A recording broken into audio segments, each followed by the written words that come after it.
Breakneck through the Bible 2017-2018, class number 33. Okay, so I hope you all had a good time last week. I apologize, but I just want to let you know I had a great time last week. But I'm sorry that I was AWOL, but sometimes you just have to. You have to make sure you and your wife spend some time together. So we're very glad, and we had a great time. I'm not making an ad for Cancun, but it was very nice. Actually, there are 2 kosher restaurants there, so it was double nice. Yeah, 2 kosher restaurants. So it actually worked out quite nice. Okay, so we are on page 35. We're at chapter 7, verse number. We'll start from verse number 11, just from there. Okay, Joy, would you like to read?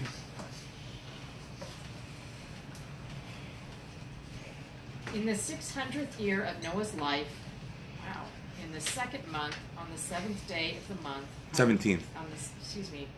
On the 17th day of the month, on that day all the fountains of the great deep burst forth, and the windows of the heavens were opened, and the rain was upon the earth 40 days and 40 nights. And so he said, why did it rain for 40 days and 40 nights?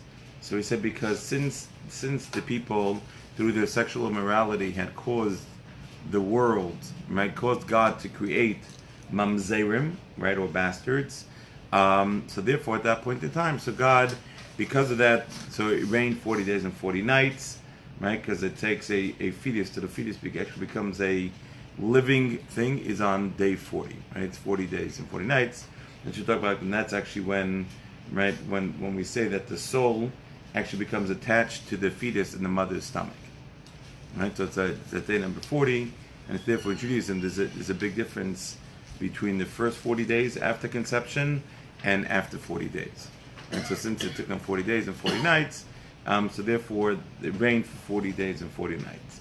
And then we talked about that the word 40, and how you say 40 in Hebrew was mem, right? And how double mem is how you write the letter mem, right? And so the hidden part of the word and the real part of the word is the same.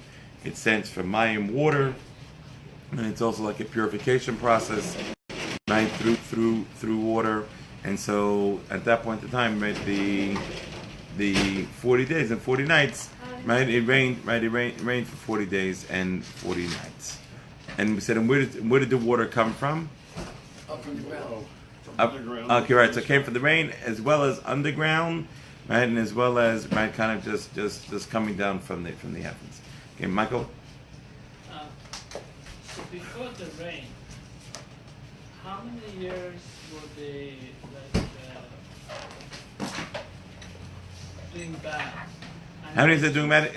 At 120 years before Hashem destroyed the world, right, Hashem told Noah, start building the ark. So when 2 people do wrong, right, immorality, what happens?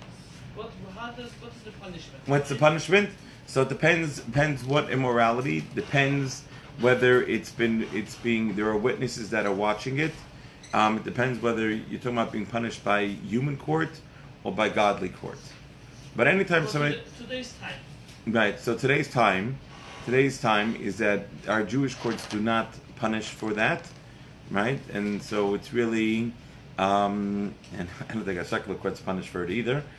And so then it's really it's up to God. God takes care of it, and God has many ways. You know, as I said, don't try to figure out how you're going to make sure that God doesn't get you. God has many buttons at His fingertips, right? Whether it's a flood, or whether it's a hurricane, or whether it's a tornado, or whether it's right, or many different ways. So when we use the word mamzer, what does that mean? No, okay. So the word mamzer is a technical definition. People use it all the time. Like in Hebrew, it's like the worst. You know why Hebrew is called Lashon HaKodesh, the holy tongue? Because there aren't any swear words. Right. There are no curse words in Hebrew. You know that? If you know, in Israel, when they want to curse you, they use Arabic. Right? There's a lot of nice choice curse words in Arabic. Romanian. All right. Romanian. Right.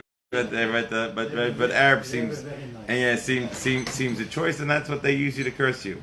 The worst thing you could tell to somebody in Hebrew is that you're a mamzer, right, like a despicable person, right. You might to go lech la'azazel, right, like loosely translated in go to heck, and but it's that was where they took the sheep on Yom Kippur and they tossed it off the cliff. Right, and then got killed. So that's the worst you get in Hebrew, right? So that's you have. So mamzer. So the technical definition of the word mamzer is when a married woman has a child from somebody who is not her husband. Okay, that's the only way you create a mamzer. Mamzers are pretty significant, as we're not allowed to marry a mamzer. An Israelite cannot marry a mamzer. Okay, the only way for a mamzer to be created is for a woman who is married, has a child from somebody not her husband. Okay? So if she's not married? And she's not married, it's not a mamzer. It might not be the greatest yichus, it might not be the greatest lineage, right? Okay. Right, like out of wedlock, but it's not a mamzer. Okay, Only if she's married and she has relations with somebody not her husband, right? At that point in time, right, that's when a mamzer is created. So if she's single and whatever, she has relations and she has a baby out of it, what is that? What is that? That's not a good. It's not a wonderful thing. I wouldn't advertise it.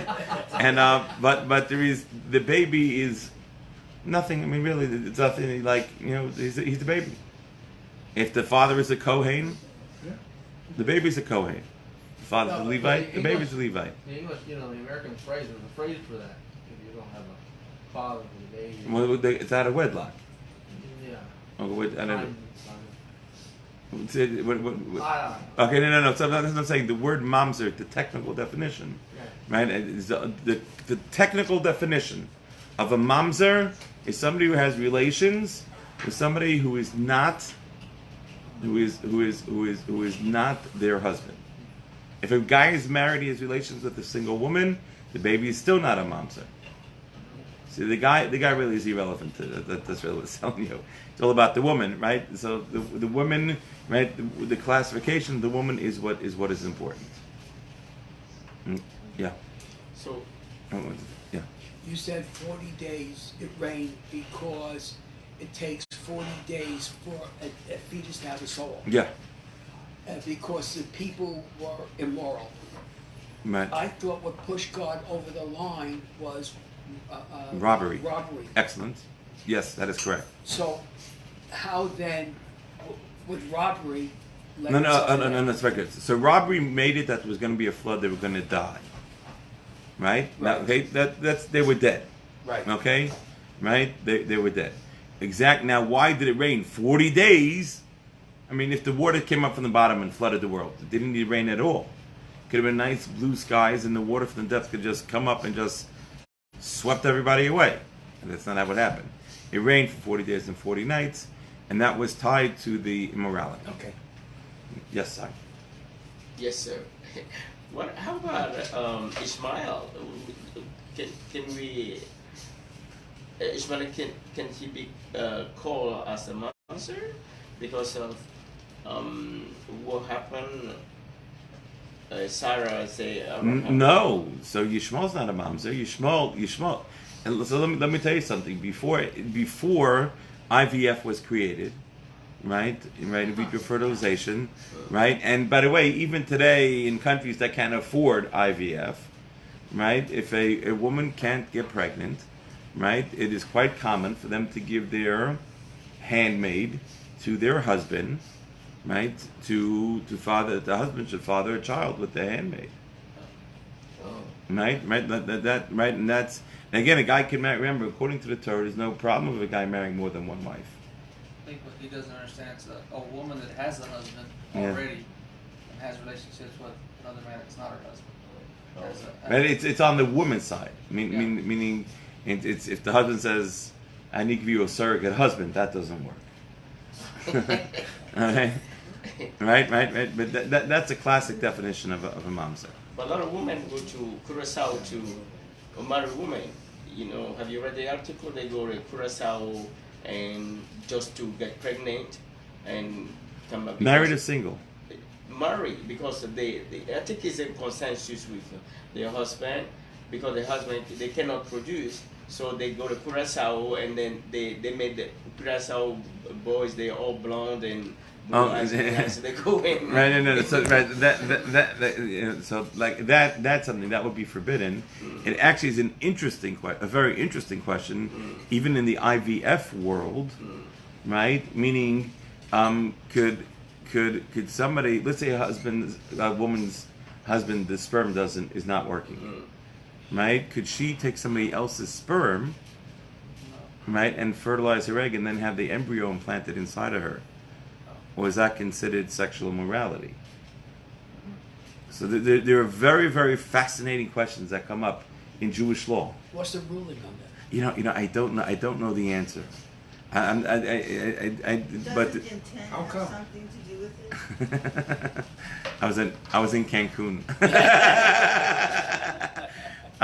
Intent. Intent? So, I mean, like, the- everybody recognizes the difference between rape and consensual. It happens to be fascinating. Okay, there's certainly a level of being punished in a Jewish court. There's a world of a difference, right? There's a world of a difference being done something by force or not, right? That's clearly worlds, right? But it's an interesting question regarding the child, right? Does it change the status of the child? Right, that's see, because it's fascinating. Because I'll ask you the question, even though there seems to be a consensus developing in America, right, that for rape or whatever, that there certainly should be an out for that. But if you think about that for a little bit, the logic isn't so clear, because the question is, when is the fetus considered alive?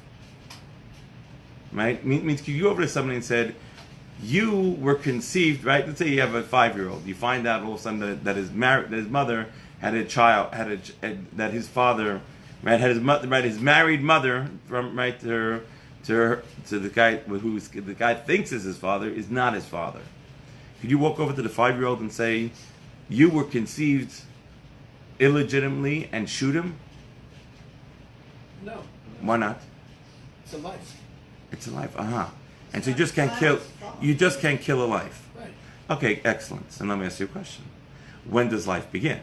At 40 days. So therefore, even if a woman gets raped, but life begins at 40 days, are you allowed to abort that fetus? Or do you say it's a life and you can't? What if she doesn't know she's pregnant at 40 days? Okay, good, fantastic.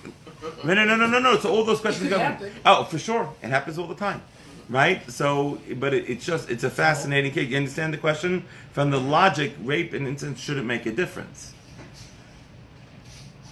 right? And so now becomes okay. So the issue is a much more complex issue, right? And so that kind of is, and that's what I'm saying. So just a standard case, right? Somebody has relations with. Right, somebody, right, a married woman has relations with somebody who's not her husband. That's the only way to create a mamzer.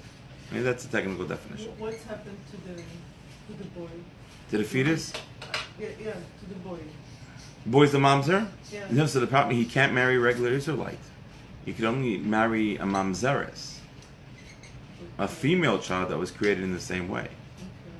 The boy's still Jewish. They're still Jewish, absolutely still Jewish. What about his kids? Also, it's interesting. So I think 2 mamzers married.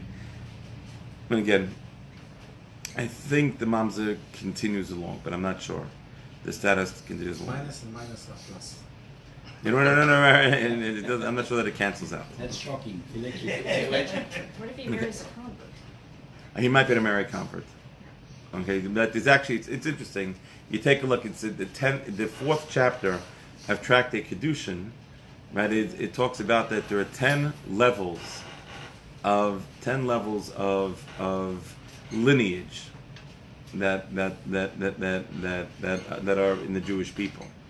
It's very interesting, just the 10 different levels and who's permissible to marry who. So it's actually it's the first Mishnah in the 4th chapter of Kedushin that actually goes through a lot of these laws.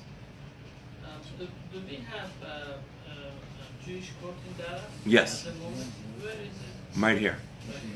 That's where we come from our problem. Yeah.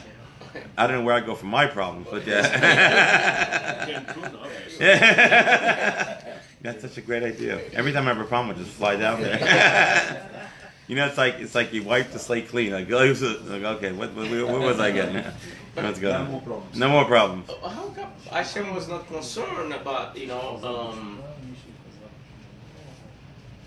people that were worshiping idols? Why did he say he wasn't concerned? Was he concerned? Of course he was. Okay. That's So, So they lost the right to exist. Right? I mean, listen, idolatry, adultery, murder, robbery, right? It's very fascinating. It's real. These things, right? These things. It's interesting, right? The flood became sealed because of robbery. The entire world got destroyed. But we never learned the first. Right? We're now in the 9 days, right? Tisha B'av, right? The saddest day in the Jewish calendar, right? Which is actually comes out on Shabbos, so we don't fast on Shabbos. Gets pushed off till Sunday. he's coming Sunday. Yeah, this coming Sunday. This coming Saturday night, Sunday. Right? It goes that it gets pushed off. It happens. The first temple was destroyed because of idolatry, adultery, and murder. Maybe we didn't learn our lesson. What's even more fascinating is it took us 70 years and we figured it out, and we got the second temple back. We went ahead and we got the second temple, right? And then the second temple lasted for 420 years, and then we lost that because of baseless hatred, right? Because we can't learn to treat each other nicely, which actually is interesting. Kind of mirrors what took place in the flood.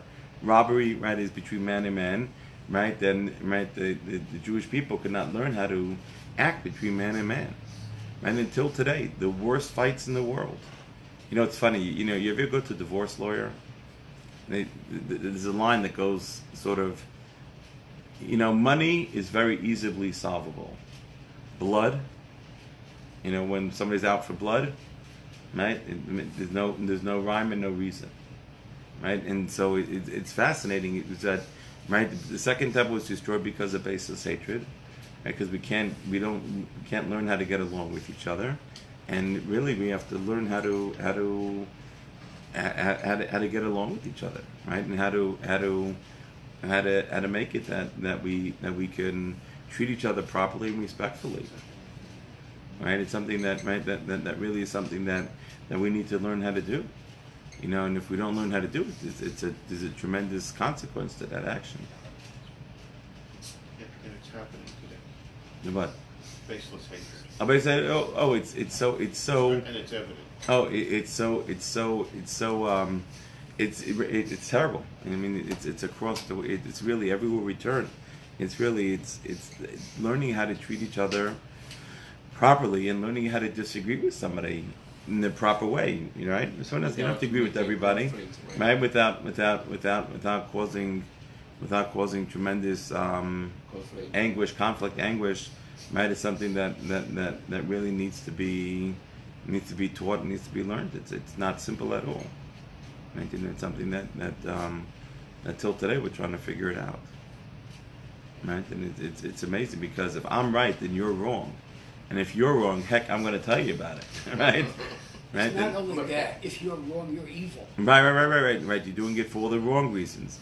Right, then only I do it for the right reasons, right? Because only I am pure, right? Then it's fascinating, right? Learning how to deal with other people and give people the benefit of the doubt. It's an amazing idea, right? On how that works out, or it doesn't work out, right? It's the tragedies that we go through, and we're still going through today because we can't learn this lesson. Right? I tell people, Tisha B'av's coming up. I know about you guys, I like eating. Right? I don't want to fast. Right? And all it takes is us bury the hatchet and not into the guy's back. Right? But just stop. Pick the worst conflict you have in your life and just say, okay, I'm just not going to fight anymore. I'm just done. End it. Right? Just end it. It's very doable. Right? And then hopefully we'll come to the place we'll recognize that, we could have God, temple, right? We have a place of this relationship with God, right? And have God's palatable presence in the universe. Or I could still be angry at this guy. And 9 out of 10, what will we pick? It's the language. Right? I'll stop if he stops first. Right. It's easier to stay angry than to forgive. Oh, for sure. Right? And the question isn't a question of forgiving, the question is just of moving on. Right? And not holding the grudge and not fighting. And just say, I'm done. 2 people can't fight. 2 people can only fight. 2 people can fight. 2 people, if they just say, one says I'm just not gonna fight, it becomes it takes, the guy will punch you once, punch you twice, and just go, whatever, just go ahead. Right? It becomes boring after a while. They'll just move on. Right? It's really something that we have to learn how to do. Yeah. So this verse that says that the fountains of the great deep burst forth, and the windows of the heavens were open. Yeah. Windows of the heaven, when it rains, can we pray? Is that the time the heavens are open? Interesting. Yeah, and it means the windows that hold the water up. Right. So they. When is the heavens actually open? When the heavens actually When open. we have a free direct line. Many times. Many times is that I'll tell you something interesting. The more the Hebrew word is mesiras nefesh. Okay, the more that we go ahead and that we, what's the right word? Mesiras nefesh. The more that we stretch ourselves or go beyond, right? Most of nefesh literally means giving over your soul. Okay, right? The more you put yourself out there, right, the more blessing you will have. Right? The harder something is for you, right, and you're able to get past it, the more divine help you will have. And that's what it is. The more somebody drives you crazy and you still have to deal with that person, right? The more you're able to, the more you will accomplish. It's a crazy thing. Right? So that's when somebody really drives me nuts. You know what I say? I say it's amazing. You know why? Because the more I can put up with them, the better my connection to God is. Right? So maybe because God, this is really testing me, God, right? And so now. No wonder you let me come over for shopping. You see, I enjoy that. One big example that I like to use: when a woman starts shouting at a man, right? Is that a test? Sure. Of course it is. It continues for years. That's when the guy shouts back. It's because the guy shouts back. They say every time the guy talks back, it's the beginning of a new argument. Right, but that's what happens, right? Why is she shouting? Overshadowed. Everybody have their moments. Because she's in pain. So help her get out of pain. Maybe he cannot do it. You're right. So, and he has to go to, it takes advanced training, right? But biting your tongue is very good. That's the start. Disengage. Don't fight. And we learn not to fight. Blessings abound. So you never lost your temper? Me? That's what's so funny. So I try not to. Okay? So, but sometimes I could get a little agitated, and my wife says, "Stop screaming." And I said, "I'm not screaming." Right? But as soon as I'm not, just laid back, chilled out, she's hearing screaming. Right? But I just walk away. Don't scream. That's I do not do anybody any favors. But if the man doesn't talk back, it's like he's giving in, that he's the loser. We are anyway. Oh my gosh, you're lost anyway. Just remember that. No, but the man's supposed to be a man. Yeah, so be a man and walk away. Yeah, you don't have to win the argument to win. No. It's not a question of winning the argument. The question is, at the end of the day, if your spouse is in pain, isn't it your job to make her not in pain? To comfort her. Yes. Isn't that your job? Okay, it is your job. No, I'm not asking that question. Okay, let me help you. He's not married yet, so I'm teaching you. So listen carefully, right? So if your wife is in pain, you just happen to be the most convenient target that she's next to, right? But don't take it. Why are you taking it personal? I mean, you might be filled with like little bullet holes, but just ignore it. It's not. It has to do that she's in pain. And she might not be expressing it in the best way to communicate, right? Which obviously that's what's happening, because every communication should be a pleasant experience, right? So if it's not, so that means that you're not communicating. So, but don't turn it into a fight. I want to tell you something. Think about the 10 worst arguments you've ever had with your spouse. Do you remember why they started? Because I will tell you, wherever you ended up, right? Wherever you ended up, you started way off in a different place, and you probably don't even remember what you started the argument about. It's an amazing thing.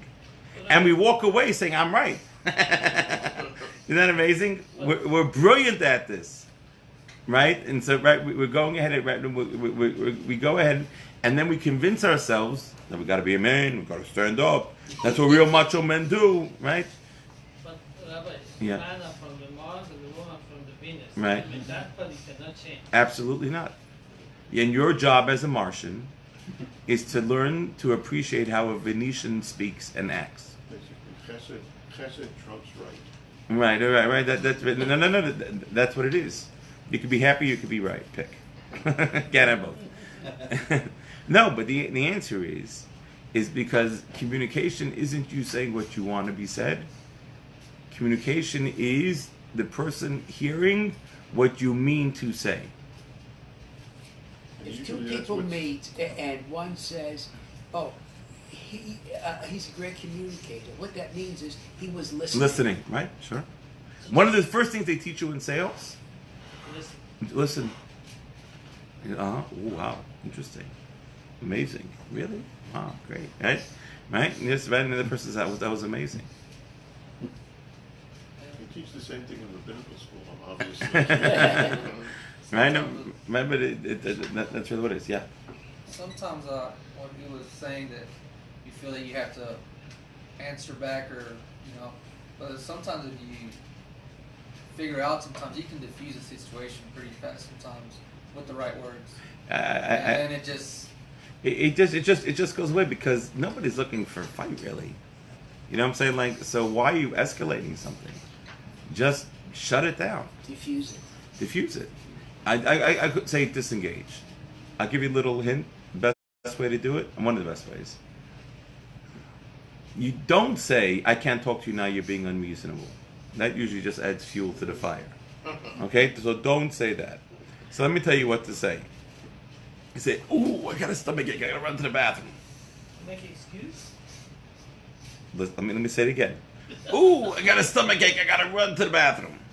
You go in the bathroom. You're going to just click on the fan, exhaust fan, so you really can't hear too well. And make sure you bring your extra battery pack in now. I used to tell people you have to keep like a big novel in the bathroom. Now, just take your phone in there with you. Just do the things you have to do. Come out 20 minutes later, and nobody's the wiser. You go back, and you won't even remember what you're fighting about. Well, why should I back up? What does she back up? Oh, because you, Mr. Ego, are the sane one over here. You're not hurting, she's hurting, right? So if you're in control, I'm married. right, so just diffuse it, and very simple. Just walk away. And I'll tell you something. The person who usually starts it, when you walk away, when they stop and think about it later, they'll be very thankful that you just walked away. And don't go back. And I'm gonna tell you, and don't go back and say, so why were you yelling at me before? Like later on, just forget about it. Don't question. No, they're embarrassed. So why are you bringing it up again? But they have an ego too. They don't bring it up. And then, so the answer is, sometimes the husband loses it. And what I tell the woman to do, listen, practice. Ooh, I got a stomachache. I'll be back. Okay, so funny.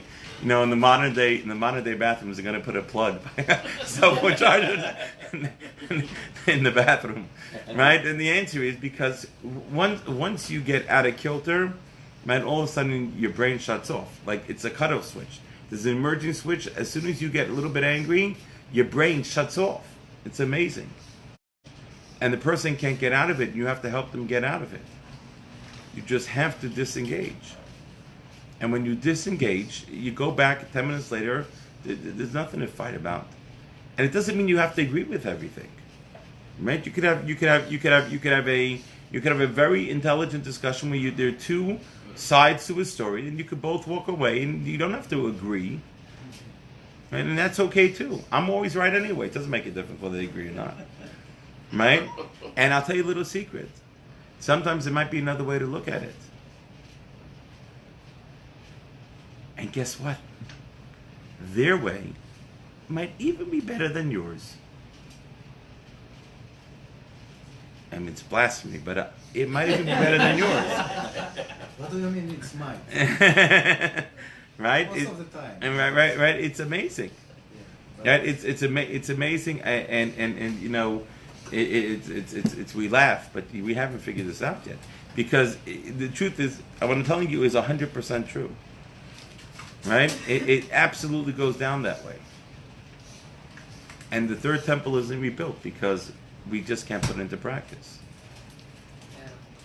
Right? You're following? Right? It's like getting to a place of just like, what is it really worth shouting about? Right? What is it really like really? Like tell me. I try to understand it. It's like I just don't get it. Right? It's a fascinating thing. Right? And the world is destroyed again and again and again. The same story over and over and over again. And as we'll go through the Chumash, we'll see people have the same story again and again and again and again and again and again. And what's the story from? It's all about that we choose conflict over peace. Right? There's really very things worth fighting. Yeah. I'm going to say, yeah. You just said about the home, and we're talking about a temple, so that's a good place to practice. Yes. Well, and not only that, depending on how we act in our home is depending on what will happen in the temple. Yeah. Right? And the temple is destroyed, right, because we couldn't get along with each other in our homes. And that's why the temple went away. Right? And every year we sit at Tisha B'Av. I say, okay, this year I'm going to fix it.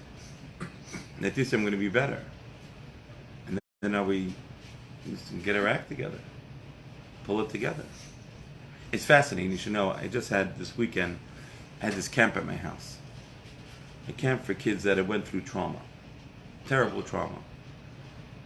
And then it just amazing. I mean, it's sad, like in a very sad way. I felt like I was in an ICU unit, and I was in the emergency room, and I was just being there. They had a place to go, and they went out, and they came back in, and one of the kids lost it.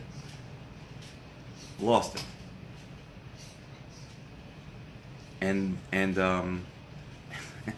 and one of the kids, one of the counselors said together, we just need to get him food, right? Because his sugar has dipped, right? His sugar has dipped, and when his sugar has dipped, like he's just not just put some right. He's irrational. Just give him something to eat. He'll be okay. Right? He'll be okay.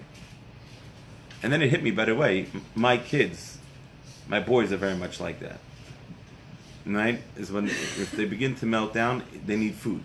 You just you take food and just it starts screaming. Just take that hot dog, just put it right in, plug it up, and as soon as they eat, they become normal people. And it's fascinating, right? There's a medical reason for that. Yes. Right? When the sugar dips, right? So they just lose it, and it's almost like it's a different person. Right? And you just kind of just start over. Candy bar advertisement on TV. But Snickers it's fascinating. I have a friend that told me from a great rabbi. He said the most important thing you have to have is chocolate cake. Like when he's going to get married, he says the most important thing is chocolate cake. He says why?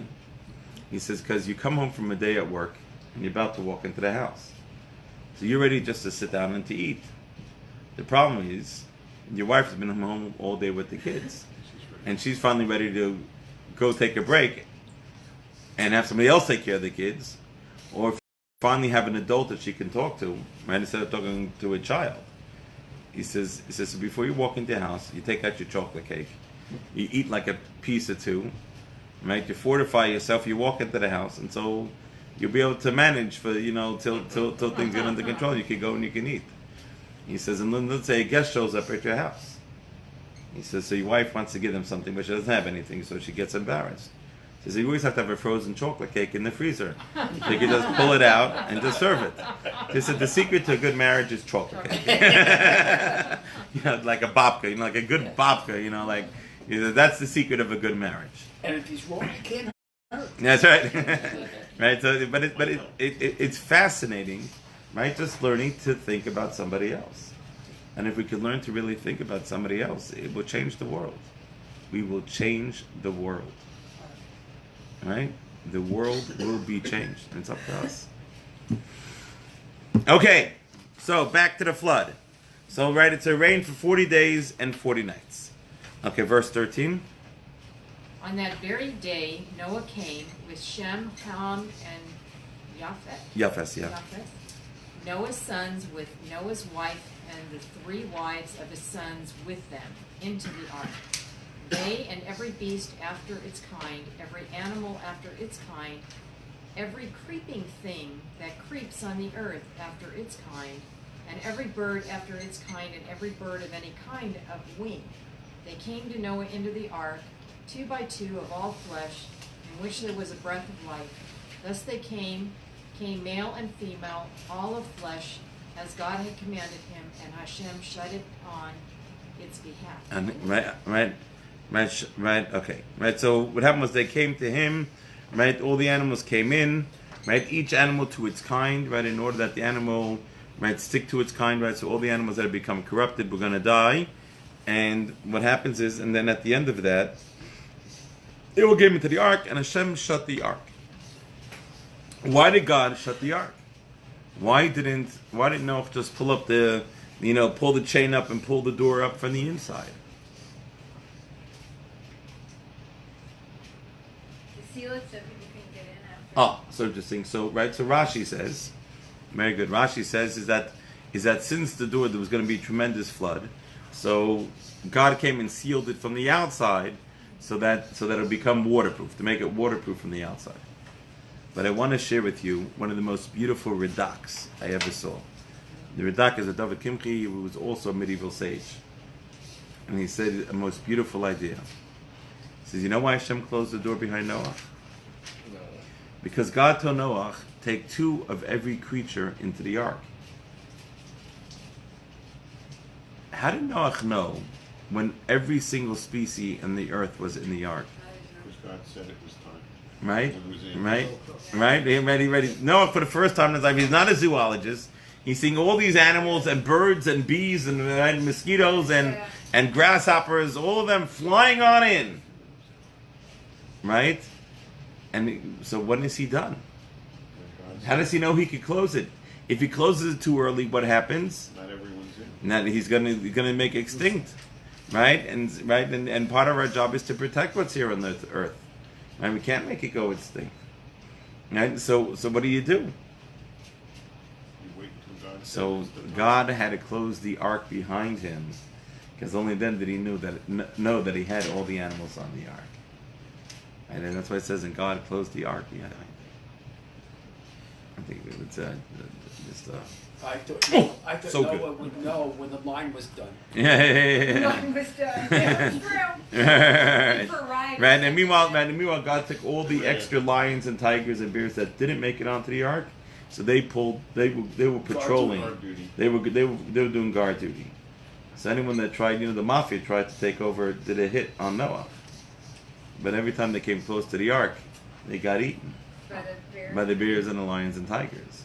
Oh my. Right? Yeah. So the rain started Yes. first, and then everybody came in, and God shut the door of the rain. Didn't start. No, the rain had started. The rain had started. But it wasn't that bad. Right, because the rain started off as rain's a blessing.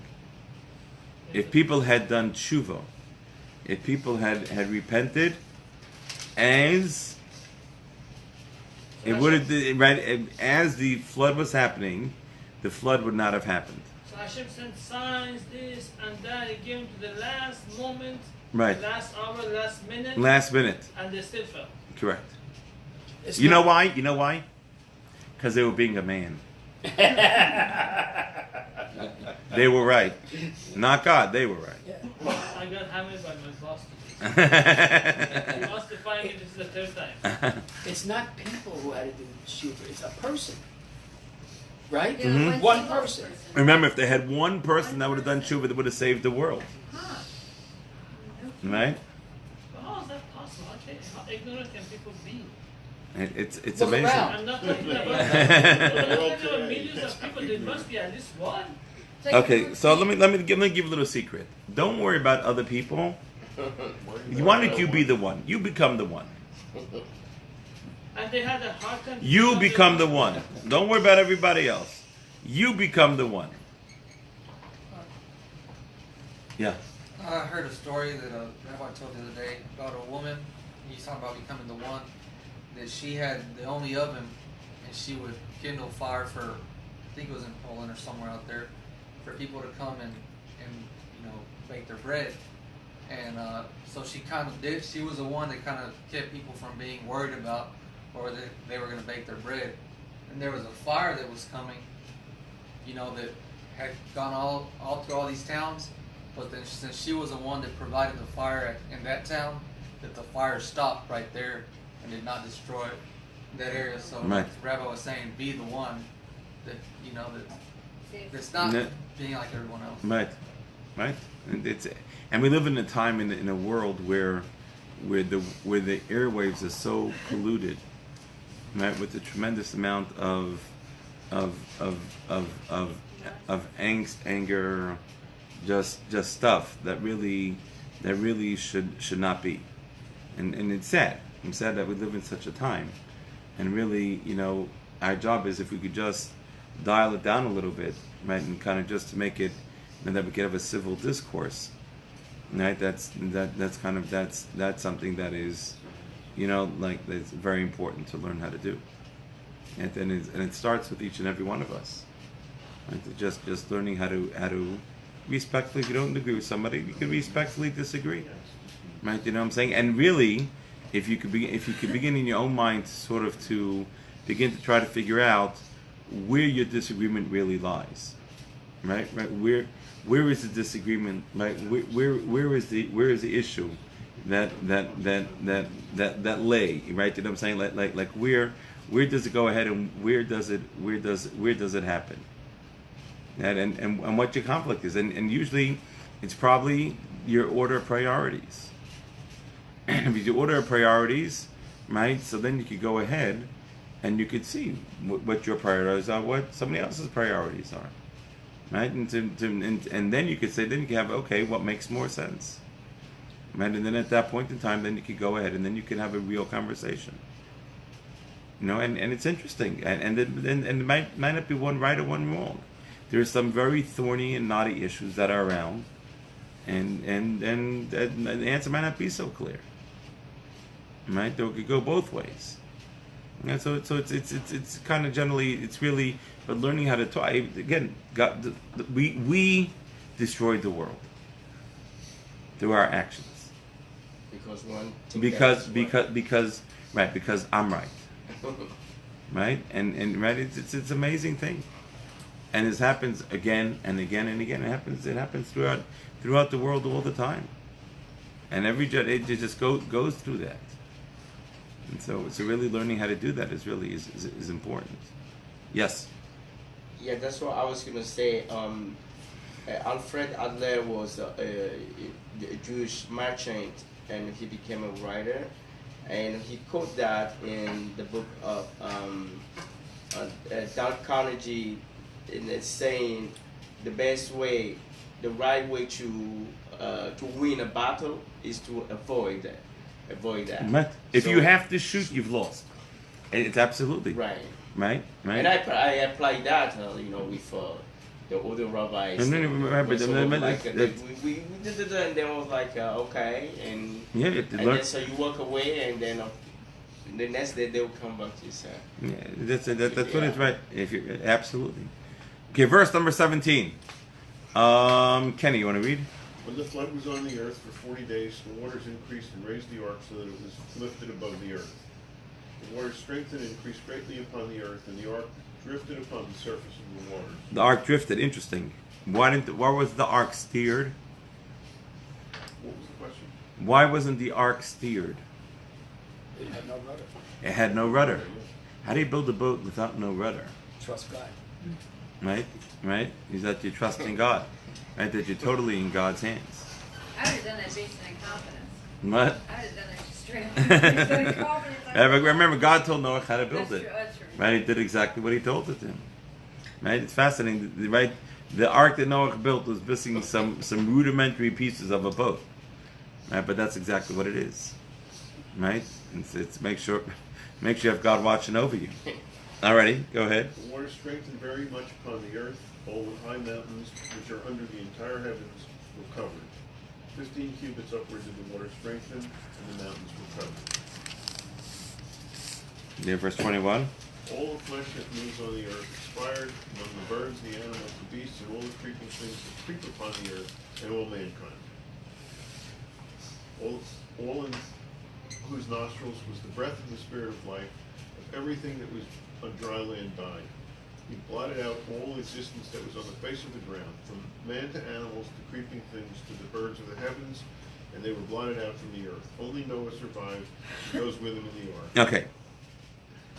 And those, okay. Okay, go ahead and finish off verse 24. On the earth 150 days. Okay. Yes. Question. In Forum, we read about when Moses is describing some of the battles, he was talking about Og.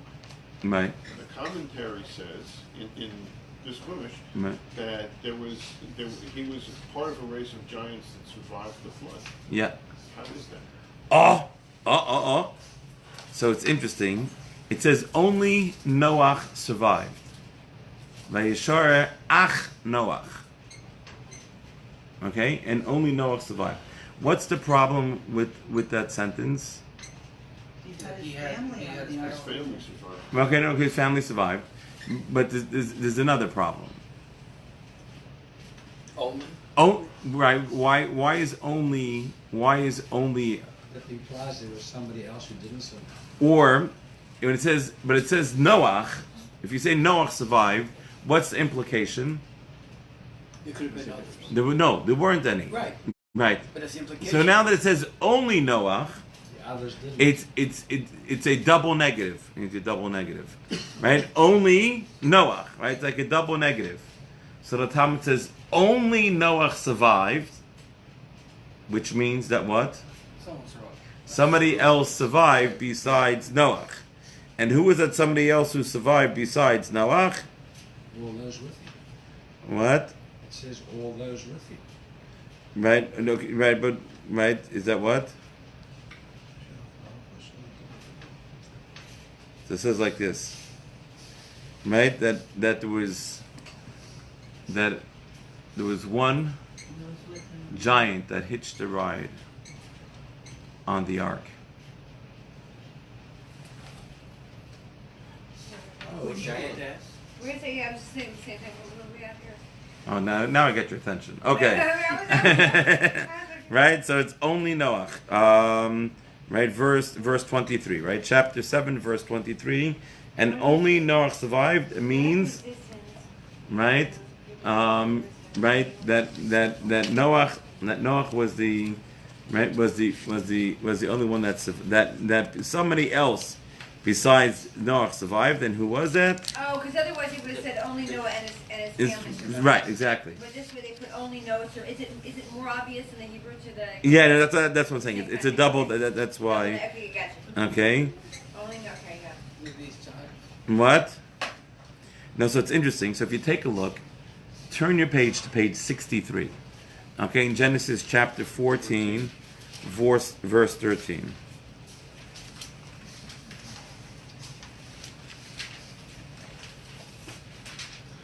What chapter, please? Chapter 14, verse 13.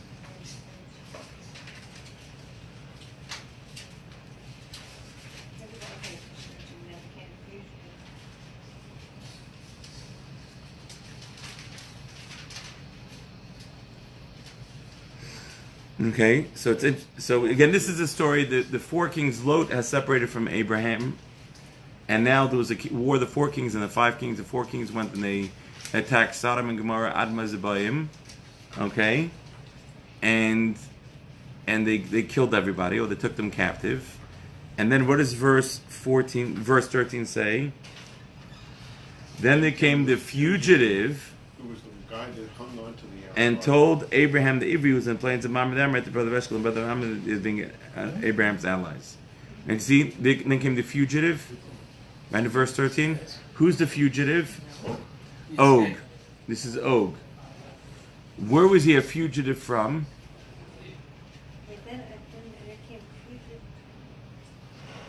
So there were two explanations why he's called the fugitive. One is, it refers to the war. It means he was the only one that made it out. Right? The other explanation, says Rashi, that this was Og, who was a fugitive from the flood, and he made it out of the flood alive. Where do you get that? I mean, it's not conjured out of the air. Where's the logic? So I'll tell you interesting. So, Because it says here only Noah survived. So if he Yes. was on the but it says right, it says yeah. Ach Noach. Which means? It's like a double negative. Only Noach. It tells me But that means that No he one's might right. have the future. that there was somebody else that made it out besides Noach. No. Who was that? But he was dead. What? But he was dead. No. Only Noah So that's survived. like not Noach only. Right, not Noach. Right, that's probably better. Not Right? Noah, okay. Not Noach only. Right. Okay. Okay, not it's- Noah only, right. So okay. it's like a double negative. So Okay, so the reason why, because here he's called the Palit. Vayavo hapalit. Man, so what is it? What is the translation of the word hapalit? So Palit, Fugitive. the fugitive was the survivor.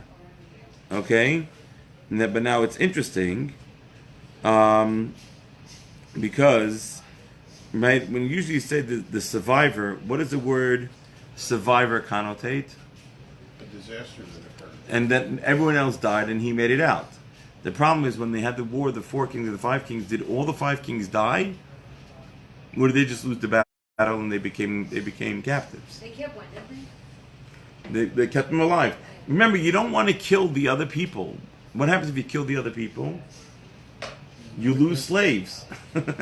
Right? Remember, the goal isn't to kill the other people. The goal is to subjugate the other people so they work for you. Right? So wars of annihilation are not smart tactical moves. Because you're going to war because you want, for money, whatever it is, you want them to be able to work for you. Right? You following? Right? So you're going ahead and so you're trying to, right? You're trying to go ahead and trying to. So the survivors connotates death. Over here by the four kings, there wasn't death. That's why it says that it's referring to the survivor back from the time of the flood, where it says only Noach. And that's, if you take a look in this week's Torah portion, that's what it talks about. Okay, right, That's that. why, that's what brought up the question was when you read today's Torah. Right, today's Torah portion, right. That's what it says. Yeah. All right. Was that the first boat? What? What? Was that the first boat? Built? Oh, first boat built? No, I'm sure they had boats beforehand. But this is like a ship. This is like a real ship. I'm assuming they had real ships beforehand. Huh? I'm assuming they had real ships beforehand, but I don't know. I'm trying to think if we say anywhere in the Torah where that happened. This was told how to build this one. Right, but again, right, there was some important designs missing from it, like a rudder. And he figured, whatever. God told him exactly how to build it. He built it exactly like God did. Okay. Extraordinary ship because the size of that Which is bigger, right? Right. No one never something like that. So when he building in a period of during that time, and people come passing by and asking him, "What are you doing?" You know, it's very extravagant, extraordinary. He said, "This guy might lose his mind." Right, he's losing his mind. He's a crazy man. He's building a ship. He's building an ocean liner in Dallas, There's Texas. no water. Right. There's There's no water. Ain't going anywhere. Like what's he doing? Right. Right. Well, he was outside. I love to be there and It's just it's an amazing thing. How people gonna look at him and say, Yeah. "This guy is crazy." Now. Okay, but I have a different question. Excellent question, brother. I have a different question. What does verse 21 say? Where on the Upon the earth expired, upon the birds, the animals. Back page 37. Yeah. Verse 21. It says all the flesh, 37. Chapter 7, verse 21. all the flesh that moves upon the earth expired among the birds, the animals, the beasts, and all the creeping things upon the earth, and all mankind. Okay, good. Okay? So what does it say? Say it in your own words. Everything died. Everything died. Except Everything died, fish. except fish. Read verse 22. All of whose nostrils was the breath of life, everything that was on dry land died. The spirit of life, everything that was on. So what does verse 22 say?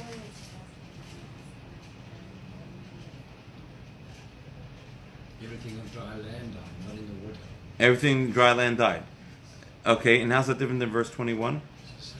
Same thing. And read verse 23. And he blotted out all existence that was on the face of the ground, from man to animals, to creeping things, into the birds of the heavens, and they were blotted out from the earth, which says the same thing. Same thing. It really Verse 21, emphasizes- verse 22, and verse 23 Make sure you- all say the same thing. Make sure you really get it. Can I ask you a question? Like the middle ones, the important ones, have some kind of structuring thing they have in the Torah, where like if they repeat the same sentence, then the sentence in between the two is the one that has the most.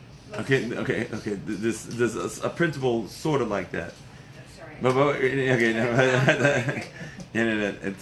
It's called the Kollel product Kollel, or Reba. It's a whole way of it's one of the exegees that the Torah is used, and the Torah is no doubt by. But first, the question is, you have 3 verses that seem to say the exact same thing, right? That everything died. Okay, I get it. By the way, if you didn't get it, everything died. Oh, and by the way, if you still didn't get it, everything died. You got it? So everything Someone died. told me there are no needless words in the Torah. Oh, so this is what I want you to do. Might need some of our Israeli friends here. How do you say died in Hebrew?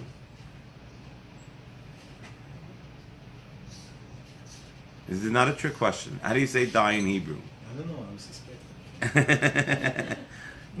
Met. Okay, mate. Mace, die. Okay? You mace, you die. Mace? Mace, yeah. Is that mace or mate? It's for the Israelis, it's met. For Americans, it's mace. Oh, I see. Okay? Right? M-A-C, actually. That's probably where mace comes from. The Hebrew word comes from. Right? Mace is to die. Okay? Like you heard of a mace mitzvah? Right? That somebody dies, somebody to bury him. Okay? Now what's interesting is in verse 21, it says they died. Verse 22, it says they died. In verse 23, it says they died. Except it uses 3 different words each time it says they died. Expired, died, They expired. They expired. They died, and blotted. and they were blotted out. Right? It uses 3 different words for dying. There's levels. Go ahead. So you've got someone who expired. That means that they lost their breath. They died. They have. The next step is the next level above that is they truly are dead, and then they were gone forever. No. So it's interesting. Which are So, the 3 words in the Hebrew? Vayigva, which is the first word on page 36. Right. Vayigva is expired. The next verse, in verse 22, the last one in the 3rd line, it says Mesu, they died. And the beginning of line number 4, the first word, it says Vayimach. Okay, what does the word Vayimach mean? Literally, Mache is to like melt. Okay, Vayimach means like they're just completely gone. Vayigva, where does the Torah use the word Vayigva? And they were expired. Where else does the Torah use the word Vayigva? What? No. Where else does it use the word Vayigva?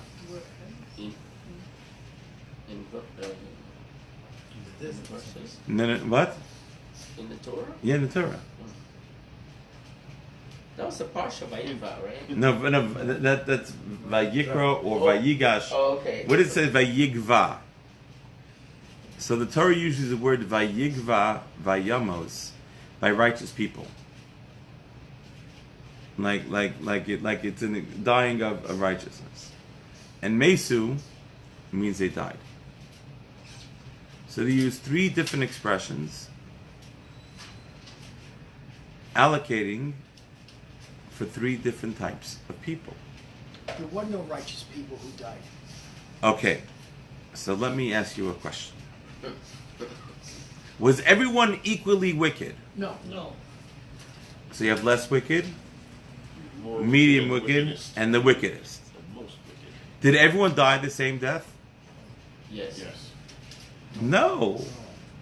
The Would answer God is- punish everybody with the same brushstroke?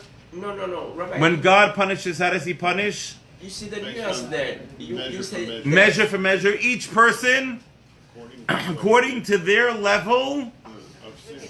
of wickedness would they die. So who would die the quickest? The biggest sin. The biggest sinners. That is incorrect. The least sinners, because you The don't least want sinners to because punish they them suffered longer. the least. They suffered the least. Right. Who died the longest? The worst. The worst sinners. And the ones in the middle, right? Where else do we see such a thing, by the way? What? Death row. No, where else do we see such a thing? When God punished the Egyptians and drowned them in the Sea of Reeds, Got it. how did He drown the Egyptians? Measure for measure according to So in the Az Yashir we say 3 different ways that they drowned. Oh, like stone. Like stone, Like straw. like straw, and like lead. lead. So the Talmud says, why does it say 3 different expressions? Right, that He drowned them? Was it like straw? Was it like lead? Was it like stone? So the Talmud says, for the least wicked, they drowned like lead, straight to the bottom. To the second wicked, they were like stone. They got tossed around a little bit. And to the most wicked, they were like straw. Means they kept on going around and around and getting right till they died. You following? Right? 3 different expressions, 3 different levels. So over here, verse 21, 22, and 23 are telling you the exact same thing. The first people to die were the least wicked. Wicked. They didn't deserve to live, but they were the least wicked. So they died right away. The second one, right, the in-between ones died. And the third ones, they vayimach, they got totally Tortured. till they became vaporized. And these were all Jews. No, No. This is everybody. no, there were no Jews. No Jews. Who's the first Jew? Abraham. And when is Abraham born? But after How many years after this? Oh, after this? You would, the- 8 or 900. I knew it at some point. I agree with that. I know you knew it. 292 years later, Abraham is born. And Abraham inks to deal with God when he's 70 years old. 362 years later, does Abraham show up? Or does Abraham make the covenant of the parts? Okay? So at this point in time, there are no Jews. The entire world dies depending on their level of wickedness. Right? And that's why it says 3 different expressions. Good? We good? Okay. Now I just go ahead. Yeah. Okay, so they died. Yeah. Everything got upside down. The whole thing happened. Right. What happened to the soul? Oh, what happens to the souls? And why did the grass die? The grass had nothing to do with human. Why did the plant die? The plant had nothing to do with human. I'm going to tell you the answer. Listen carefully. So first of all, And why water? Why not fire? Why not? The Talmud says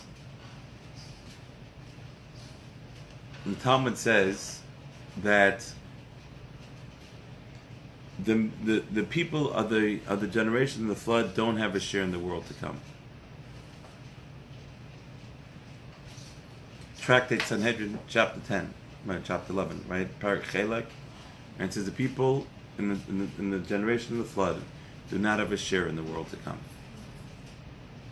They're in a black hole or something? They're gone.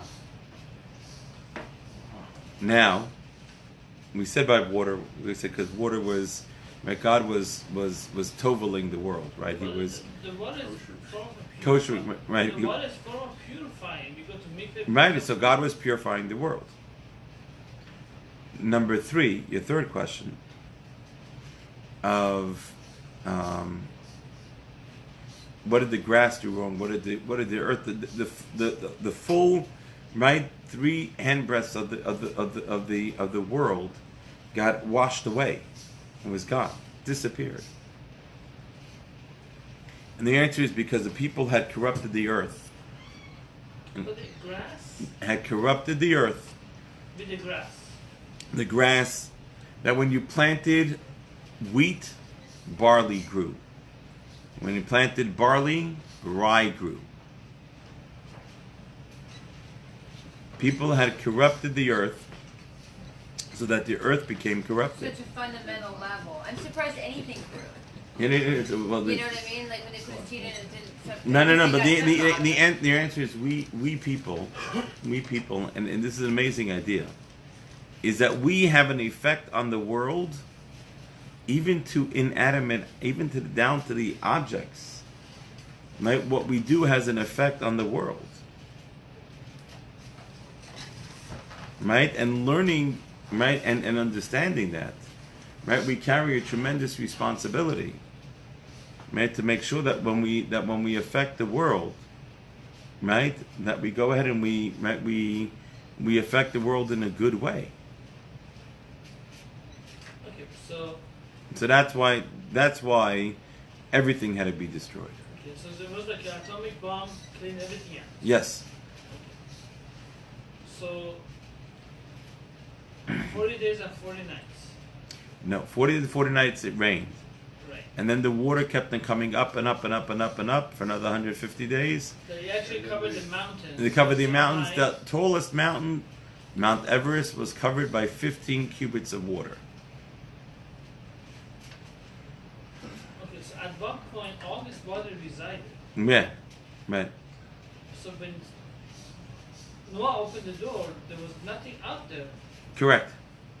So you had to plan everything again? Yes, sir. That's what he took them on the ark. He But took there's all. natural grass that comes out. Did that come He- out by itself? He had it planted. The whole foot of the earth was taken off. He had to go 200 years north just to replace it with Yeah. So, So wait a minute, is that the story that I got as a child where they sent the pigeon out and came back with the branch to start it. Yeah. Is that wrong? We just got on the ark. We didn't leave the ark yet. Okay, at the end of it. Yeah, no, okay, hang in there. Chapter 8. Because he's saying they had a plant and I'm saying they want stuff after the water receded. Hold on. Okay, hold on. Oh, good question. Oh, now I understand this question. Oh, okay. Repeat your question, doctor. That wasn't a simple question. Go say your question again. If everything got destroyed, how did the bird come back with an olive branch? And not just any branch, an olive branch. There was an Right. tree, right? No, it's very good. Very, So guess what? Very tall. The Talmud asked that question. Yeah. It says God released the olive branch from the Garden of Eden to show man that they would bring peace again. Oh wow. God, see it, God. God released a branch, an olive branch from the Garden of Eden Wow. to show Noah that he was making peace. So the branch was floating in Yeah, the water? yeah. So, Wow. Another answer is that the land of Israel did not get flooded like the rest of the world. It rained and it scrubbed the entire world, was all around the land of Israel. The land of Israel got the spillover from the rest of the world. So the water wasn't as destructive in the land of Israel as it was in all the other lands. So when it was So therefore, an olive branch could survive in Israel. Wow, originally when he sent out, he didn't send the pigeon or dove or whatever was first. I mean, he sent other birds first. Oh, okay, hold on. We'll get to that. So- Okay, yes. Which couldn't land anywhere, which they would have needed to do. Right. Because there were no trees. Right. Yeah, we'll get to that. We'll get to that. Okay. One more amazing idea before we move on. Only Noach survived. What does it mean only Noach survived? only the family of Noah? Family, maybe. What? The Epstein survived. No, so it says not the family of Noach.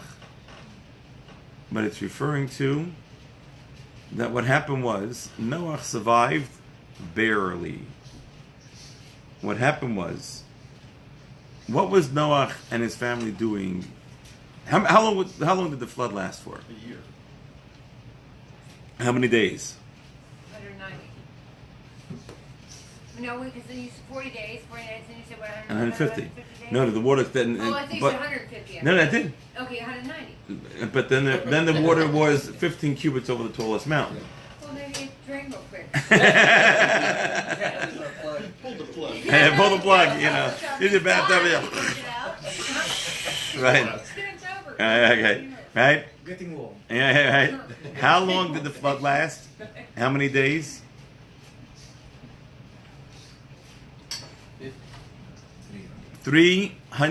365 days. Oh. How many days are there in the Jewish calendar? How many days in the Jewish calendar? 362. No, regular year. 288. 348. No.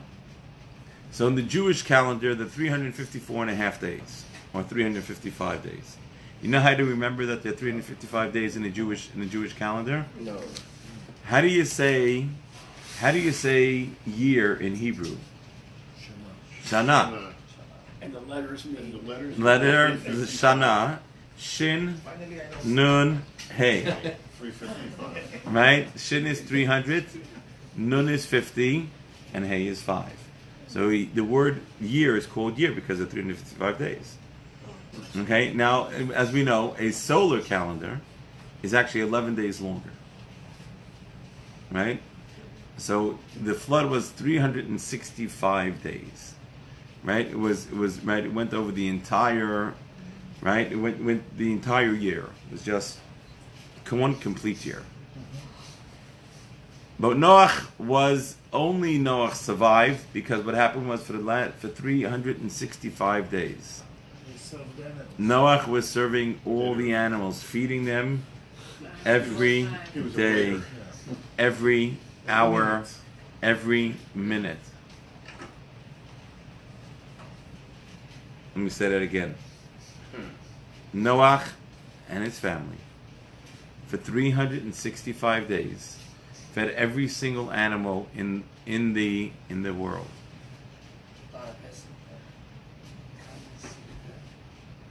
How tired was Noah?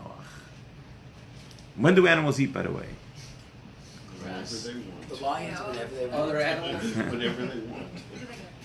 Some other Some animals. in the mornings and Some evenings. nights, Some in the morning, some at night, some all the time. right, some during the day, some at nighttime, Some more than once a day. some more than once a day. You could have done like a Caesar's buffet.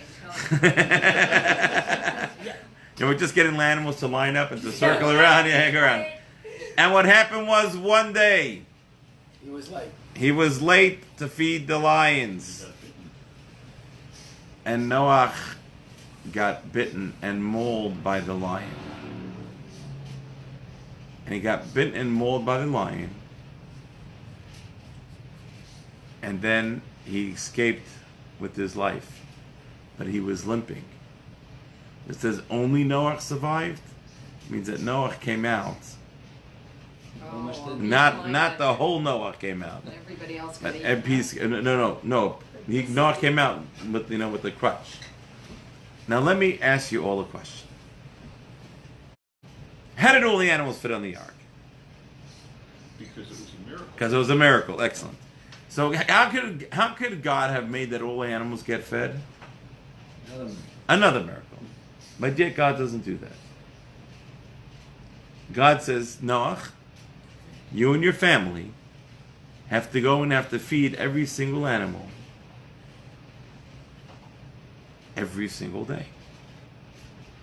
Why does God make Noah work so hard? to earn his right in the world. Go ahead, why? Because he was not fully righteous. Okay. Go ahead. So he You're had, taking one step at a time. You don't want to fall off the cliff. Go ahead. No rush. So All night. Don't rush. so he had to qualify to make it through. Because where he failed, he didn't get one more person. Okay. So why did he then get bitten? He's late. Because he didn't hold his end of the bargain. He shouldn't have been late. The guy's 365 days. He's late one like one animal one day and he gets bitten. Of course. I don't want to work for you. The guy lived. Yeah. So it was This is Israeli company. My friends, listen up. Before Listen- you go further, Yeah. I think if there's one animal you should feed on time, it would be a lion. That's the takeaway. Yeah. Start with the lions. Rabbi, Let- one second. Before you said, we've been taught that at that time all the animals were grass-fed, right? They don't. Yes. Okay, so Why do you buy? What did bite Noah? right. Oh, great question. Frankie, good question. Maybe Good question. Okay. It was one of the guard ones. So Lions listen were up. vegetarians? Listen up. Listen to this idea. Okay? I'm about to tell you now. I think it's a Maharal. It is so gorgeous. Oh, amazing. Listen up. Says the Talmud. What should a person do to be saved from the birth pangs of the Messiah? It says before the Messiah comes, like the world has to birth the Messiah. Do good deeds. Right? And what happens is, and when it goes through the birth pangs, one thing about birth pangs is they are painful. And it has to go through the birth pangs. The world goes through its birth pangs and it's painful. So what should a person do, says the Talmud, to be saved from the birth pangs of Mashiach coming? There are two things they need to do. Number one is you have to involve yourself in Torah study.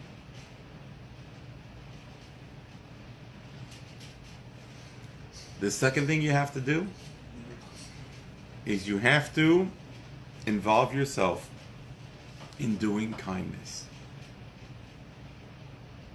What should a person do to save themselves from the birth pangs of Mashiach? They should involve themselves in Torah and in doing kindness. Okay? Noach, God, at the time of the flood, God moved off his throne of mercy and was sitting on his throne of justice. Who can survive when God sits on his throne of justice? Nobody. So how did God make sure that Noach would be able to survive? He says, I'm going to make sure that you are doing chesed. You are doing kindness 24/7. And as long as you're being involved in doing kindness, I can't touch you. You will survive. Where do we see this? Because the 1 second that Noah showed up late, he wasn't involved in kindness. And what happened at that moment? The lion came. He wasn't eating him. The lion was charged by God to kill Noah. Because Noah lost the right to live. Because he wasn't doing kindness.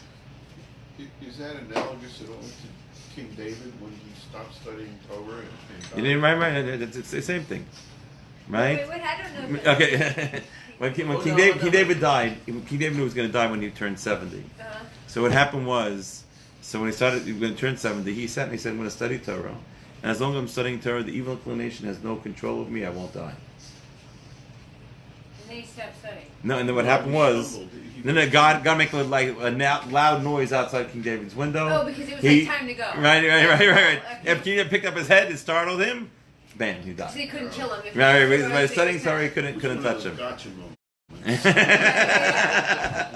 interesting. I didn't realize. Right? So what happened? So what happened was. But Noah didn't die, he just got sprayed. Oh, why? Because you continued. Because as soon as the lion bit Noach, he's been fed. Very good. As soon as he was bitten by Noach, what happened? He fed the lion. And he did the kindness. And therefore he can live. So in another word, but now let me just teach you the lesson. The lesson here is so incredible. Okay. How many times in life do you think, I'm doing way more to one person than they're doing back to me? Right? Correct. And the question you need to ask yourself is who is doing a favor to who? The guy you're doing it for who's doing you a favor. Right? Right? You're being able to do a kindness. Yeah. Guess what? You benefit. And that it's understanding, right, where the benefit comes from. Right? And so therefore, you see, you have to look around the world, and instead of thinking, what am I doing for somebody else? Think about, what mitzvah are you doing? Are you being able to get because you're in such a situation? Right? So let me kind of just bring it full circle. Michael, this is for you. So when you get married, God willing soon, speedily, after you finish the marriage course, okay? And your wife starts yelling at you because she's in pain. What should you think? Stomach ache. That's what the rabbi said. Good. Okay, and on the way to the bathroom, what do you need to think? Take your cell phone. What? You're lucky. Take your cell phone. Text. All right, you're lucky. Why are you lucky? Because it's doing you good. Right, why? Because you created. Because you now have an opportunity to help your wife out. Right? Right? You now have the opportunity, while your husband's busy yelling. We say, why the woman always yelling? Okay, because your husband, when he's yelling, right, he's in pain. So you're giving him a chance to vent his pain and to feel better. But he's yelling at you. At you. Why would he be yelling at you? Because he's in pain. What's this thing giving rise to yell at anybody? Correct. So we ready to establish Am I that. missing something? No, okay. Oh, you missed the beginning. So at the beginning, okay. No. So what we said is absolutely right. But why is somebody yelling? The answer is because they're in pain. Or they're Right. jerk. Because of like untreated issues from like 10 years ago. Some are just Right. It goes. Sure, absolutely. So they're untreated. So now it is what it is. This is the hand you dealt with, and now you have a chance to help that person. A cathartic release. I get Okay. You have to watch the beginning. Okay. Right, but you understand? Meaning that all the time in life, we kind of we're busy keeping score. So first thing is don't keep score. Right? Because that's not none of your business. You know what your business is? Do the right thing. Okay? Every time it shows up, every opportunity you have, your job is do the right thing. You do the right thing, that's your job, that's what you need to do. You have to learn to do the right thing, that's all. It's all about doing the right thing.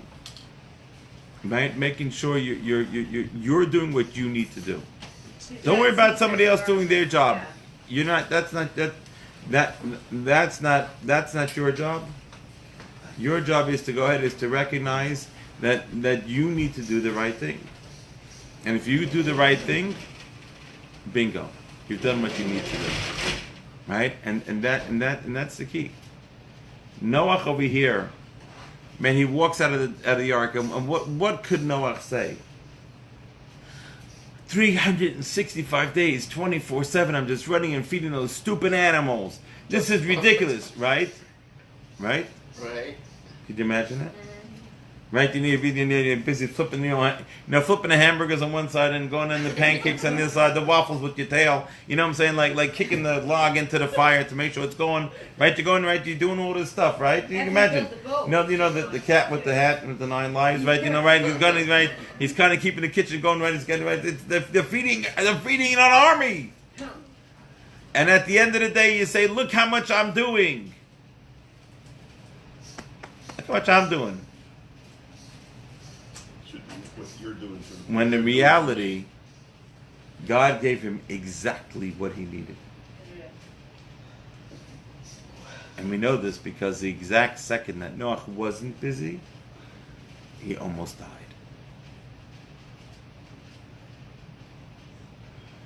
It's a kind of, think long and hard about it as we go through our life, and we go through all the things that are happening. Right? Is that we have to, at that point in time, right? It's really an important thing to understand.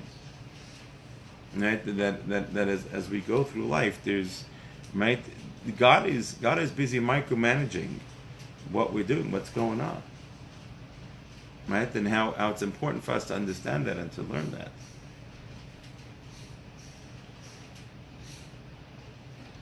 Right? It's just something that as we all go through life and we all have our challenges, right? And each time we come to a challenge, right, is we have to remember to put it in the right perspective, right?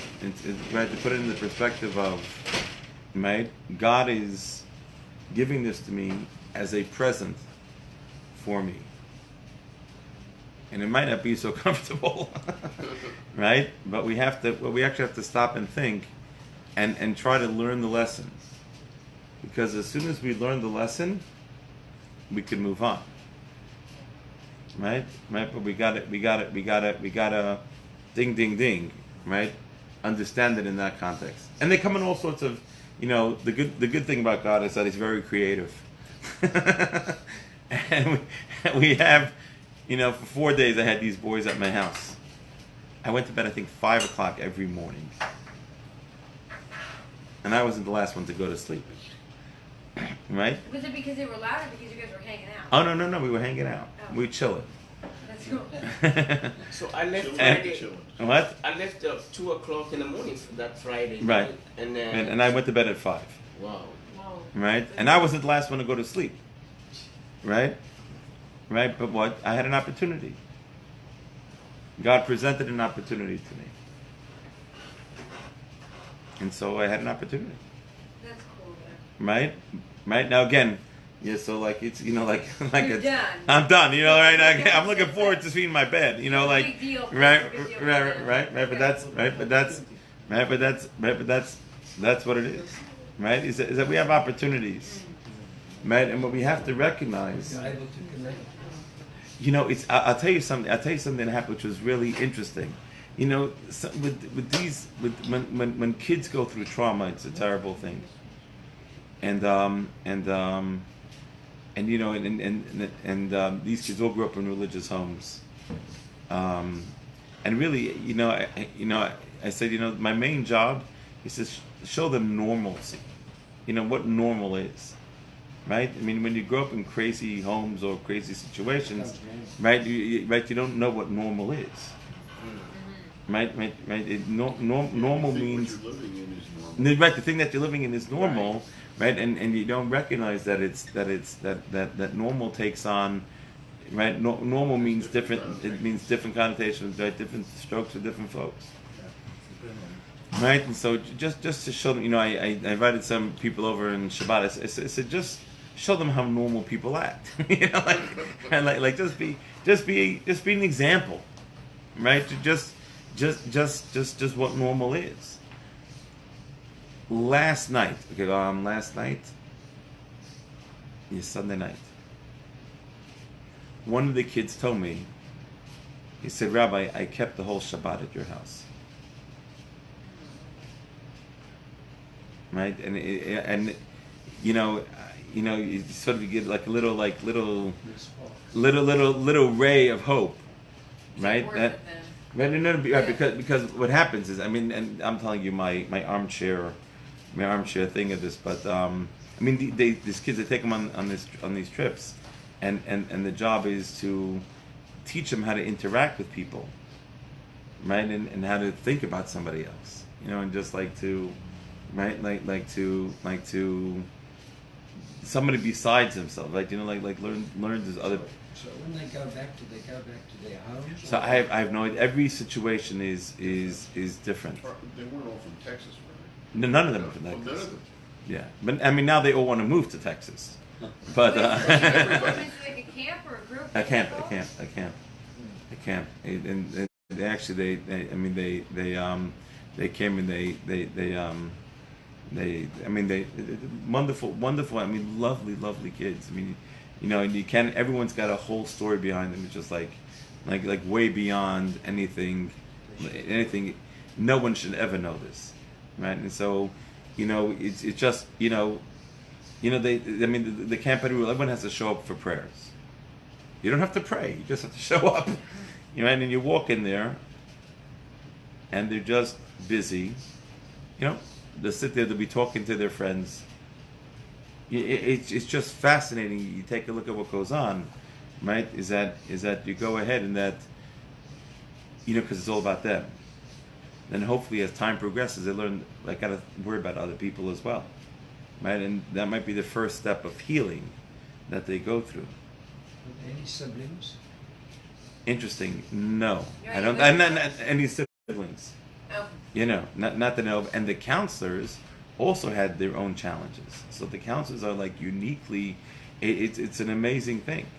That were pretty cool though. There's that one guy that was real kind of cool. It's just lovely, just lovely people, and really really. But it's understanding where they're coming. You walk in and you think it's nuts, right? Right, and then, but if you come to know them. Right. Do you understand? There's a whole story, right? But it was an opportunity, right? God presented me with an opportunity. It's funny, it was not convenient for us to have them come. Right? We were coming back from Cancun on Thursday, right? And they were coming Thursday night, and we were coming back Thursday night. I have to tell you a little God story. So I booked the tickets back. So I booked the 6 o'clock flight back at night. I get back at 11 o'clock Thursday night. And they're supposed to come at 11 o'clock on Thursday night. So my wife says, Bentzi, there's no way. I need to be home, by 6 o'clock. I said, okay. So thank God for Southwest. I changed my tickets. And we booked the 1 o'clock flight from Cancun to be home at 6. Okay, flight through Houston, fantastic. We get to Houston,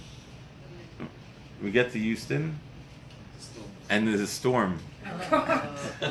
And you should know, I want to tell you this. We were flying from Houston to Dallas. Binyamin was in LA for the week, so he was flying from LA to Dallas. And Breakneck was flying from LaGuardia to Dallas. Breakneck was landing at 6:15. We were supposed to land at 6, and Binyamin was landing like at 9, okay? And they go, okay, plane's delayed in Houston. They load us on the plane and said, okay, we're waiting for Dallas. There's these storms going through Dallas. And I said, God, Bach and I had laid, okay. Binyamin and Kayla, Binyamin called me up, my flight's canceled in LA. And he was here for an interview this weekend, looking about moving here. And so I said, I'm telling him to put you to Houston. I said, at least if you get to Houston, if we end up having to drive, right, we'll drive together. So he says, okay. He says, okay, got the flight to Houston, right, and landing at midnight, okay, in Houston. And I'm going ahead, I'm saying, okay, we're trying to get, and we're sitting, they take us off the plane, they make us switch gates, they change the plane to a different plane. It's like labor that's going on there, okay, like it's a zoo going on, because Houston flights every half an hour. So we were on the 5 o'clock, the 3:30, the 4, and the 4:30 all didn't take off either. We're also on the 5 o'clock. 5 and the 5, it was just like crazy. Like it's just a zoo, and everyone's trying to figure out, as soon as they said that, you saw like a few of these business travelers, you saw them walk right off the plane, and they're going right to the rent-a-car company, and they're driving to Dallas.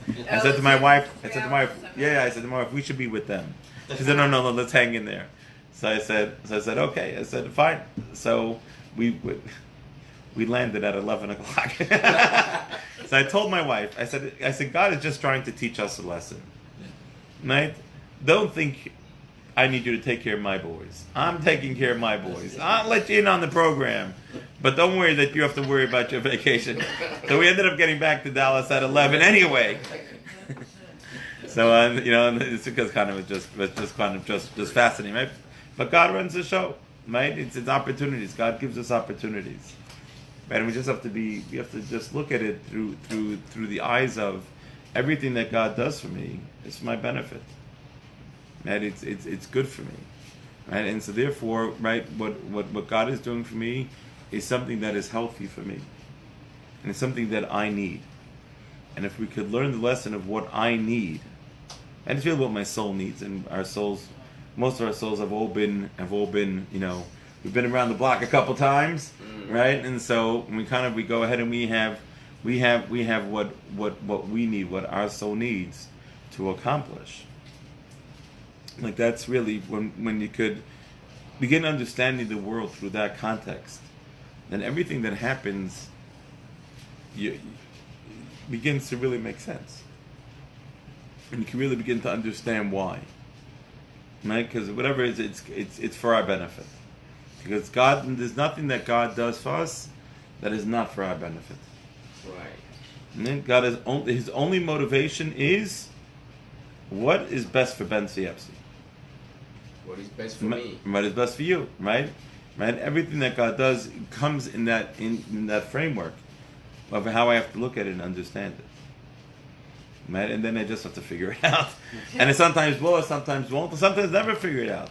But I promise you, after 120 years, when you get to heaven and you say to God, why me? And how could you do that to me? I'm such a good person. And God's going to show you why it happened. We're going to feel like this big. right? For even daring to ask God, why me? Right? Because it's exactly what I needed. And instead of seizing the opportunity and using it as a learning experience, right? Right? Of what I need to do or why I'm doing it, right? As soon as I begin to learn that, and that's I can begin to become great again. Right? And when I learn that, that's when we've made it. Noah walks out of the ark limping, because now he can appreciate why he had to work 365, 24/7. Right? Because he got exactly what he needed. And the 1 second he wasn't engaged. So you realize how serious it was. It was like, no, you don't understand. Right. Your life is on the line. Yeah, it's like your life. You think you're okay because you made it on the ark? Right. All right. Built the ship and whatever. Right. No. 120 years building the ship, not enough. Right? You make it on the ark, fantastic. But now what's going to happen? Right. Not quite enough. You got 1 more year to pull it off. That's so true. Like, you complain about something, sometimes you don't realize how good you have, and then you know something like that happens, and you're like, you don't realize how much he's saving you from something. Right. Like, oh, wait a minute. Uh-oh. Right. I better not complain. Yeah. Right, and that's... It's the story about the guy who has no shoes until he sees the guy who has no feet. Right. Seriously, yeah. Right. There's a joke, a sad joke. My father says it. There are these 4 older women that are sitting together and talking. And one says, my husband, he just snores all night. I can never sleep. And the second one says, yeah, my husband keeps on, doing this. And the third one says, my husband keeps on doing this. And so the fourth one says, well, I guess I'm the lucky one. My husband's dead.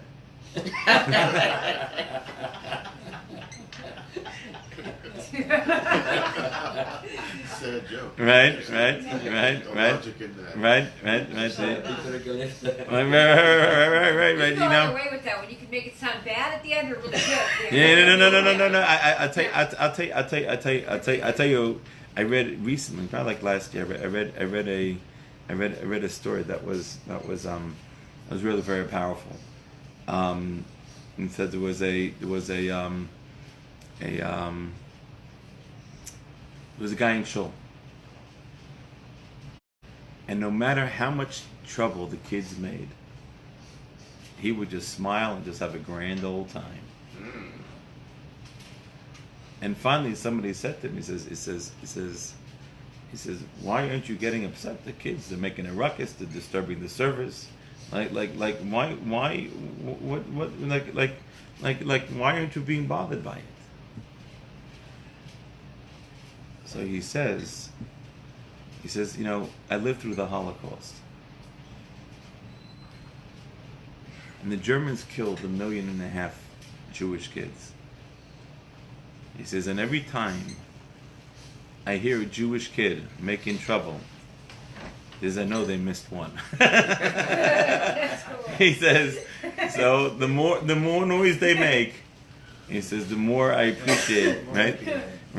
The more I appreciate each Jewish child, right? It's amazing, and you look around, it's we live in a world, the Jews give us the most angst, right? And at the end of the day,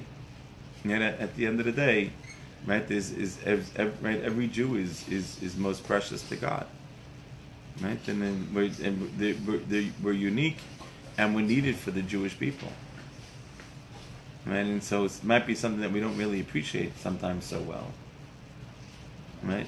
But it's something that really we need to learn for ourselves, right? We need to go ahead and we need to incorporate it, and to go ahead and to really make it part of us. Man, that's really what's going on. And so it's just learning to appreciate that and understand that this is all, that this is God who is giving us all these things. And so whatever we have, it's an opportunity for us to use it as a way of growth and of becoming more godly. right? Because if we didn't need it, it wouldn't be happening, right? And so we got to kind of, then instead of figuring out why, right? It's not why does it happen, it's what do I need to learn from it, right? You're asking the wrong question, right? We don't want to ask why it happens. We have to ask what are we supposed to learn. What God is telling me. Right. What is God telling me? Right. That's really what we need to learn. Right? And then that's if we figure that out. Right. If we figure that out, right. That's really that's really what's important. That's really what we need to be able to figure out. Okay, folks. It's that time of night again. Don't forget Tisha B'Av starts this Saturday night. It starts at sun, but it's an interesting start because the sundown, right? We have to stop eating from sundown, right? I think it was like 8:36 on Saturday night. So Shabbat is regular. So do we do Havdalah? No. We do Havdalah on Sunday night. Right. It's right. We do Havdalah on Sunday night, yeah, but we don't do Havdalah on Saturday. We say, take that back. It's a different. Okay, no. What you say is Baruch Hamavdil Ben Kodesh L'Chol. Blessed is one who separates between the holy and mundane. At that point in time, then we take off our shoes, right? Because in Tisha B'Av there are 5 things that we cannot do, right? We cannot eat, we cannot drink, we cannot wear leather shoes. Right, no marital relations, and no washing, no bathing. Right, we in the morning, right, we wash our hands only up to our knuckles, right, only up to our knuckles, and actually till midday on Sunday, we actually don't even sit on a chair, right? We have to sit on a chair, or sit on a low stool. And if you have a bad back, please sit on a chair. Okay, but you sit on the floor, you sit on a low stool, and then the Book of Lamentations is read on Saturday night. Right? The Book of Lamentations is read on Saturday night, and then on Sunday there'll be on Sunday we have 2 things going on. On Sunday morning at Torah, I think at 8:30. Right, there's a morning service. No talis and tefillin are worn on Sunday morning. No what? No talis and tefillin are worn on Sunday morning, and instead we do what are called kinos, right? Elegies, right? In which we go ahead and we do these are things that have been written, kind of talking about different destructions or different sad times in Jewish history. And then in the afternoon, okay, and then so they'll be doing them with explanations at our Torah. Want to join us? Before each one they pick out 20 or 25 of them, and they do a little paragraph at the beginning of each one. Just somebody gets up and speaks 2 minutes about it.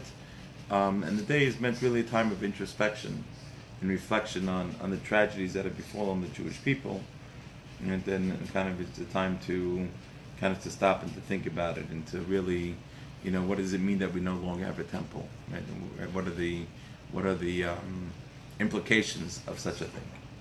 And so in the afternoon, we do put on our talis and tefillin. We do wear talis and tefillin. We're not allowed to study Torah because Torah makes us happy. Right? And you can't be, right? We don't study Torah, and you said talis and tefillin for mincha? For mincha, yeah, right. Not for the morning, right? Okay, and then that's on Sunday day, and then the fast is over around 9:20. Is it 9:20? I think so. 9:18. Yeah, maybe something like that. Yeah, 9:18, 9:20. 9:20 on Sunday. On Sunday night, Uh-huh. and then we make Havdalah on Sunday night. But no smellings, no. Okay, right. So when you make Havdalah not on Saturday night, right? You don't use a psalm, and you use the fire in the blessing on the fire on Saturday night. we still did that on Saturday? Yeah, just the fire. Just the fire. And so Did you then send off the big Kodesh? you don't Saturday night. you don't make a brach. You don't use hadal. You don't use a cup, right? You don't cup, right on Saturday night. But you say when you mark the end of Shabbos, you say Baruch Hamavdil Ben Kodesh Shachol, right? Blessed is the one who separates between the holy and the mundane. But Tish B'Av is not mundane. You know, so but the answer is it's mundane. It means you could do malacha, you could do work on it, right? You could drive on Tisha B'Av, right? The lights on and off, right? Can you And work? it's better not to. But again, the answer is you can. It's Sunday. The answer is you want to. If you have to work, you have to work. Saturday night? Um, I'm not saying that's an ideal. Yeah. I'm trying to figure out. Yeah. I'll talk to you before. Okay, this, fine, like, okay. I can organize my schedule. So right. So right. If you right during again, it's better if you have to go to work if you could push it off till after midday, right, on Sunday, right, and that's and the only thing that changes is that after midday on Sunday, you can sit on a chair, and you can sit on a regular chair, and then in the afternoon, there's a whole bunch of classes back to back. Classes. Is that the oratory? Yeah, so it's gonna be at Ohev Shalom, Oh, sorry. right, with a lot of the communal rabbis that have gotten together to give classes back to back. That's in the afternoon. It starts in the afternoon. Yeah, it starts in the afternoon. So the prayers that from Saturday to Sunday will be chanted in special stroke or Yeah. So the Book of Lamentations is read Saturday night. So that's read in a tune. Echa yeshva v'adon, Oyir Abbas Yom, Oyiso Yamana. It's read in a very sad and mournful. Okay, so you can, if you don't, you can adapt the lamentation tune, or if you're not familiar with the original one, right? You can just you lamented. Right. You could. So and there are a lot of good websites that have classes throughout the day. Right? And there are classes. It's just a time for really introspection on understanding that we're still in exile and why we're in exile, right? And that God willing, we could cure the baseless hatred, right? And we could go ahead and God willing, be able to greet Mashiach when we're building on the third temple. So when nowadays. we go to your house after? Well, Tisha B'Av, you're welcome to sit on the floor in my house. Okay. And Shabbat is good. Alrighty, so we'll see you all next Monday night, right? Same bad time, same bad station.